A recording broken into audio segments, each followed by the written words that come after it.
Hey there, cats and kitties. I am the Blues Man, Johnny Blues, and with this video, I'll be discussing my thoughts on episode 3 of the anime series Arslan Senki TV, Fuujin Ranbu. And this was another kick-ass episode, I gotta say, giving some much sought-after, on my part at least, character depth and history to none other than Silver Mask Hedimus himself. And it was very welcome. You know, I remember having conversations all through season 1, all through my coverage with one of you guys, talking about how Silver Mask could be a very relatable, sort of pathos-laden character, a character that could be sympathetic. And this was something that was kind of hard for me to see, in how, you know, they were depicting the character largely just seeking vengeance against Andragoras and Arslan and all these kinds of things.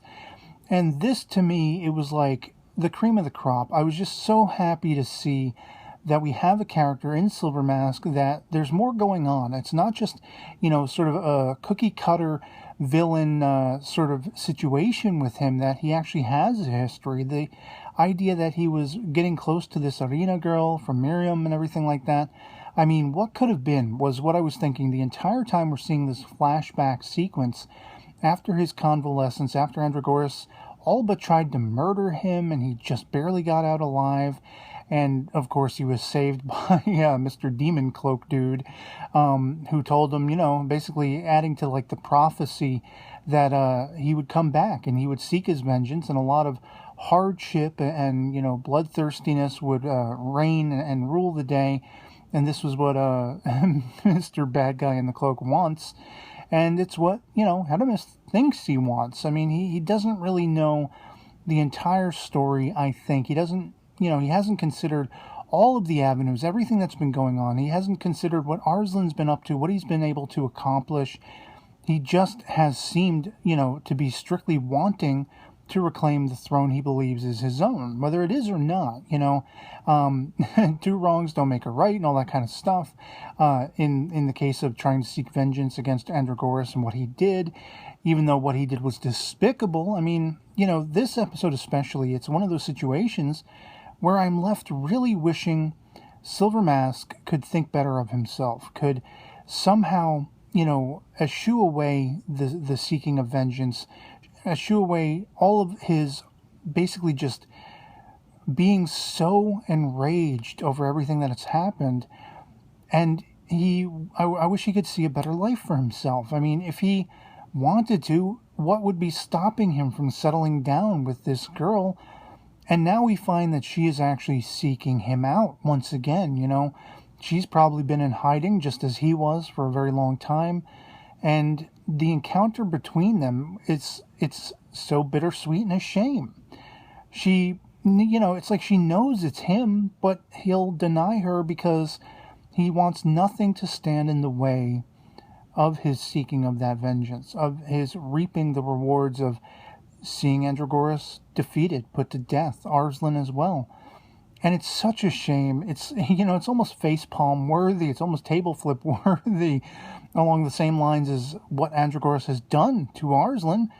You know, basically all but banished him. And I really was shocked that, adding insult to injury, you know, pouring salt in the open wounds, in this episode do we see Andragoras is purposefully sending Arslan by himself out into the world, not to come back unless he amasses, you know, 50,000 troops to help aid in taking back Ekbatana and everything like that. It's just like facepalm time 1,000, you know?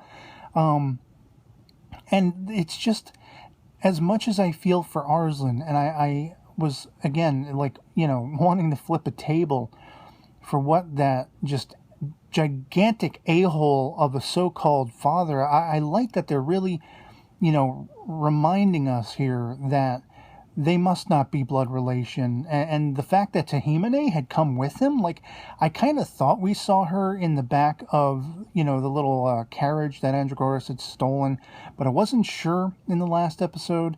And to know that she's there, as I think it was like Narcissus or someone says, you know, to know that she's there, and she has not sought out Arslan in any way, whether by Andragoras' own order or by her own reluctance. It's just like, man, the warning flags are going up. It's like, Arslan, what are you even fighting for? I feel so bad for him. And all through season 1, largely because of that lack of pathos, that lack of relatability, that lack of humanizing in the character of Silver Mask, of course, I'm championing Arslan and his cause and his posse. But now that I actually see Silver Mask has a sort of human side, he was, I don't know, I think it's arguable, but I kind of got the vibe that he was a little bit smitten with this girl. And it was a growing thing. They're out at the beach and he's worried about, will anyone, be missing her? And no, it's okay. Her sort of nursemaid is off shopping and nobody really wants to see her anyway because of her handicap, her blindness. And in that, there's a similarity. There's just a relatability between he and Irina that just adds to that. It's such a shame. What could be? What could have been between these two characters? They could have had a blissful life if only he could let go of all of the hardship, of all of the torment that was caused by Andragoras. But he can't let it slide. And it's not as though I would wish, Andragoras not to, basically have karma come in and, jam him up the butt for everything he's done. I think he's, got it coming. And when he gets it, I'm going to be smiling like the Dickens, championing that fact that justice prevails. But at the same time, Arslan has been endeared to me. Arslan's posse has been endeared to me.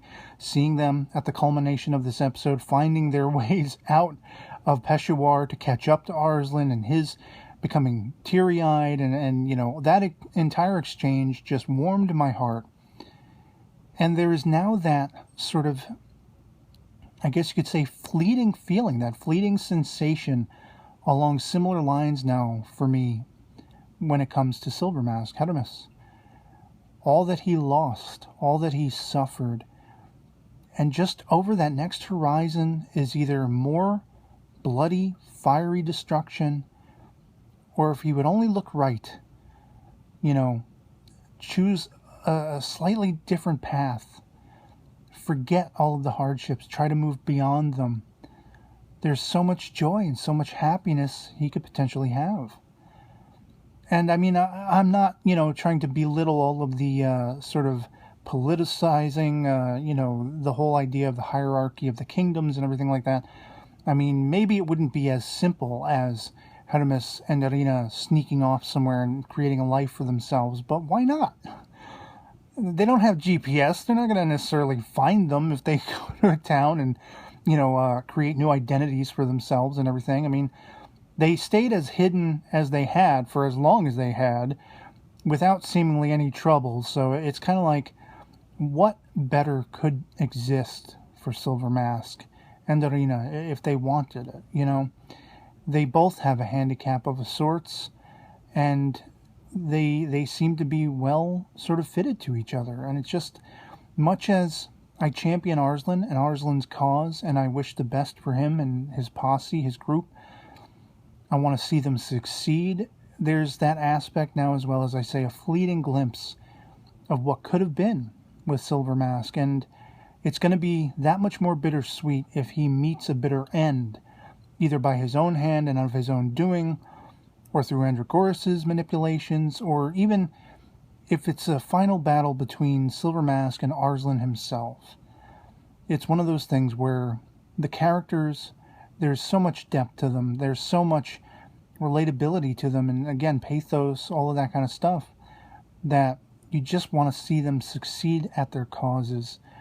And you want to champion them that. And you want good to prevail. And now that we have this just barest hint that something like that could have existed for Hermes, it's going to be that much more bittersweet when this all culminates, if it does, in Hermes' destruction. So yeah, another great episode, as I say, really exciting, and the twists and turns and the revelations just adding that much more, to my love of this series.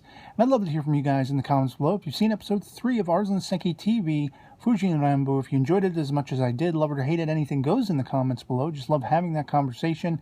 Any problems you had with it, if it's moving too fast for your taste, or if there was anything scrimped in the source material, without posting spoilers, please let me know in the comments below. And yeah, otherwise that'll be pretty much it for me on this. Hope this video finds you well, and I'll catch you all later.